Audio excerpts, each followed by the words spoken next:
Hi అందరికీ నమస్కారం. నేను Sanjay Chowdary Maganti. Welcome to my channel Sanjay Maganti cut stitch.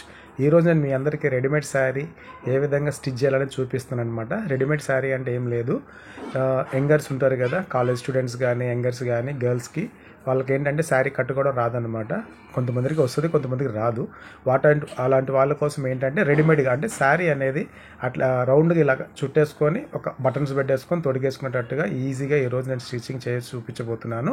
ఏ విధంగా ఇది చూసారు కదా, ఈ విధంగా ఇలాగా కట్టేసుకొని ఈజీగా ఇక్కడ బటన్ పెట్టేసుకుని అట్లా జస్ట్ అట్లా వన్ బటన్ ద్వారా శారీ కట్టిన విధంగా చూపిస్తాను అనమాట. అయితే ఫస్ట్ ఆఫ్ ఆల్ మనం కట్టు చెంగులో నుంచి మెజర్మెంట్ స్టార్ట్ చేసుకోవాలన్నమాట.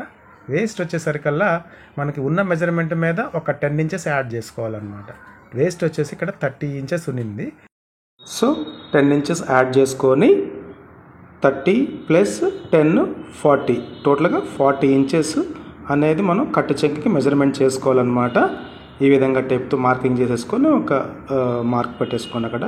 తర్వాత కత్తెరతో చిన్న కాటు పెట్టుకోండి మన గుర్తు కోసం. తర్వాత చూసారు కదా, ఇది కట్టు చెంగులో మార్కింగ్ అయిపోయింది. నెక్స్ట్ ఇప్పుడు పళ్ళు కూడా ఏంటంటే పళ్ళు కంపల్సరీగా మనం మెజర్మెంట్ తీసేసుకోవాలన్నమాట. కస్టమర్కి ఎంత హైట్ పళ్ళు కావాలో అనేది కస్టమర్ చాయిస్ ఉంటుంది. ఇంకోటి ఏంటంటే కస్టమర్ అనేది మనకి అవైలబుల్ లేదనుకో, అప్పుడు మనం ఏంటంటే 90 ఇంచెస్ పళ్ళు అనేది కంపల్సరీగా తీసుకోవాల్సి వస్తుంది. అంటే కొంచెం సన్నగా ఉన్న వాళ్ళకి, కొంచెం లావుగా ఉన్న వాళ్ళకి పళ్ళు కొంచెం తేడా వస్తుంది. కాబట్టి నార్మల్గా మీడియం సైజ్ అంటే 36 బాడీ సైజ్ ఉన్న వాళ్ళు ఏంటంటే పళ్ళు అనేది 90 ఇంచెస్ తీసుకుంటే కరెక్ట్గా ఎగ్జాక్ట్గా సరిపోతుంది అనమాట. లేదు మనకి కస్టమర్కి ఎంత కావాలి, మనకి అవైలబుల్ ఉన్నారనుకో, సేమ్ పళ్ళు మెజర్మెంట్ తీసుకోవాలి. ఇప్పుడు ఏంటి 90 ఇంచెస్కి మనం మార్కింగ్ చేసేసుకుందాం. ఈ విధంగా మార్కింగ్ చేసేసుకున్న తర్వాత ఒక సేమ్ కత్తెరతో ఇలా కాటు పెట్టేసుకోవాలన్నమాట, మన గుర్తు కోసం అనమాట. మార్కింగ్ చెడిపోయినా కానీ కాటు అనేది కంపల్సరీగా మనకు గుర్తుంటుంది. చూసారు కదా, మనకి ఇటు ఒక సైడ్కి వచ్చేసరికేమో కట్టు చెంగు, ఇంకొక సైడ్ వచ్చేసరికల్లా పళ్ళు అనమాట. అటు ఇటు చూడండి, ఇది పళ్ళు సైడు అండ్ ఇది వచ్చేసరికల్లా కట్టు చెంగు సైడ్ అనమాట. ఇది 2 సైడ్స్. మిడిల్లో చూసారు కదా, ఇదంతా ఇవి మొత్తం కుచ్చులు రావాలి. ఇప్పుడు ఈ మొత్తం అనమాట, ఈ మిడిల్లో మిగతా రిమైనింగ్ క్లాత్ మొత్తం కుచ్చులు రావాలన్నమాట. సో మనం కుచ్చు పెట్టేటప్పుడు ఏంటంటే నీట్గా కొంచెం ఐరన్ చేసుకుంటూ కుచ్చు అనేది నీట్గా మనం సమానంగా స్టిచ్ చేసుకుందాము. ఓకే, ఇప్పుడు ఏంటంటే మనం కుచ్చు స్టార్ట్ చేసేద్దాం. ఫస్ట్ మనము కుచ్చు పెట్టేటప్పుడు ఏంటంటే కట్టు చెంగు మనం మార్కింగ్ చేసుకున్నాం కదా, ఆ కట్టు చెంగు కాటు దగ్గర నుంచి మనం కుచ్చు స్టార్ట్ చేసుకోవాలి. బాగా గుర్తుపెట్టుకోండి. కట్టు చెంగు మనం కాటు పెట్టాము చూసారా, 40 ఇంచులు మార్కింగ్ వేసి అక్కడ నుంచి మనం కుచ్చు స్టార్ట్ చేసుకోవాలన్నమాట.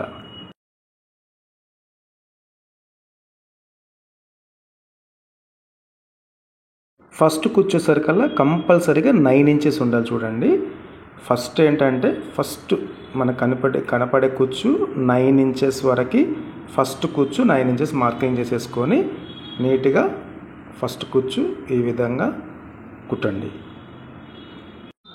చాలా ఇంపార్టెంట్. ఎప్పుడైనా సరే ఫస్ట్ కుచ్చు 9 ఇంచెస్ పెట్టుకోండి.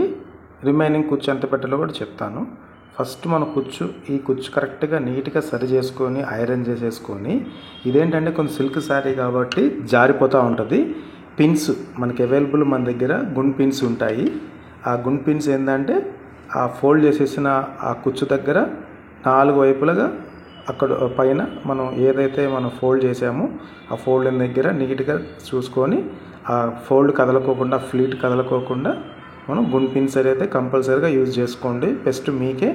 ఎందుకంటే మనం పెట్టే ప్రతి ఒక్క కుచ్చు అనేది జరగొద్దు, సమానంగా ఉండాలి అన్ని దిక్కులా. చూసారు కదా, నేను కూడా ఆ విధంగా జరగకుండా మనం పెట్టిన ఆ కుచ్చుని జరగకుండా గుండు పిన్ అనేది కంపల్సరీగా యూజ్ చేస్తున్నాను. నేను యూజ్ చేస్తాను కూడా. అది ఈ విధంగా నీట్గా మనం కంపల్సరీగా నీట్గా మనం పెట్టే కుచ్చు కూడా చాలా నీట్గా ఉండాలన్నమాట. చూసారు కదా, 2 సైడ్స్ గుండ్ పిన్స్ అనేది యూజ్ చేసేసుకున్నాను. ఫస్ట్ 9 ఇంచెస్ ఫ్లీట్ అనేది వచ్చేసింది కుచ్చు. ఓకే, ఇప్పుడు నెక్స్ట్ మిగతా రిమైనింగ్ కుచ్చులు మొత్తం ఏంటంటే 5 ఇంచెస్ ఉండాలన్నమాట. కంపల్సరీగా 5 ఇంచెస్. మిగతా రిమైనింగ్ కుచ్చులు మొత్తం అన్నీ కూడా ఏది పళ్ళు దాకా మనం మార్కింగ్ చేసుకున్నాం కదా, అక్కడ నుంచి రిమైనింగ్ కుచ్చులన్నీ పళ్ళు వరకు కంపల్సరీగా 5 ఇంచులు కుచ్చులు పెట్టుకుంటూ అలాగా నీట్గా సరి చేసుకుంటూ ఐరన్ చేసుకుంటూ మధ్యలో గున్ పిన్స్ పెట్టుకుంటూ జాగ్రత్తగా చేసుకోండి. ఎందుకంటే పర్ఫెక్ట్గా మనకి కుచ్చు అనేది నీట్గా కనిపించాలన్నమాట. ఈ విధంగా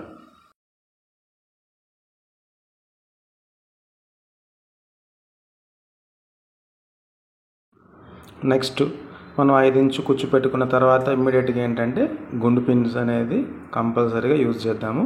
ఇప్పుడు ఆ ఫ్లీట్స్ ఎందుకంటే ఒక ఫస్ట్ 9 ఇంచుల ఫ్లీటు తర్వాత 5 ఇంచులు కుచ్చు పెట్టాం కాబట్టి ఈ మొత్తం కలిపి ఒక్కసారి నీట్గా ఐరన్ చేసేస్తే ఆ కుచ్చు పైన అలాగా ఆ ఫోల్డింగ్ అనేది అట్లా కూర్చుండిపోద్ది అనమాట.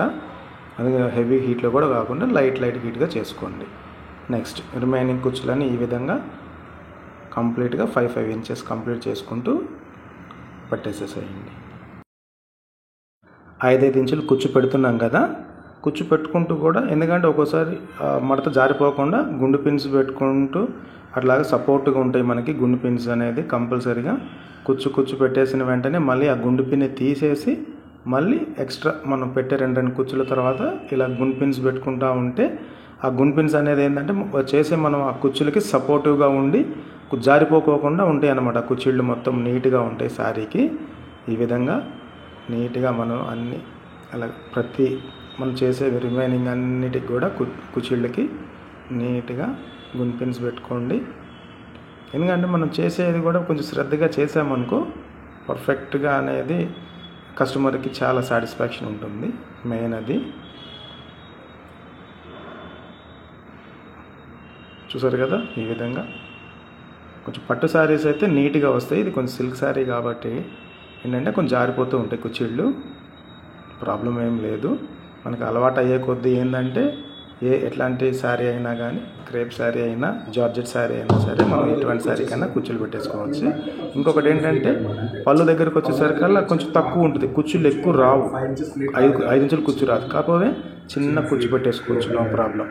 ఎందుకంటే మనకు ఆ మెజర్మెంట్ వరకు మనం కుచ్చిళ్ళు అనేది సరిపెట్టాలన్నమాట కంపల్సరీగా. అది 5 ఇంచులు రాకపోయినా పర్వాలేదు, ఒక చిన్న ఇంచు కుచ్చు పెట్టేసుకొని అక్కడ గున్ పిన్ పెట్టేసుకోండి. ఓకే.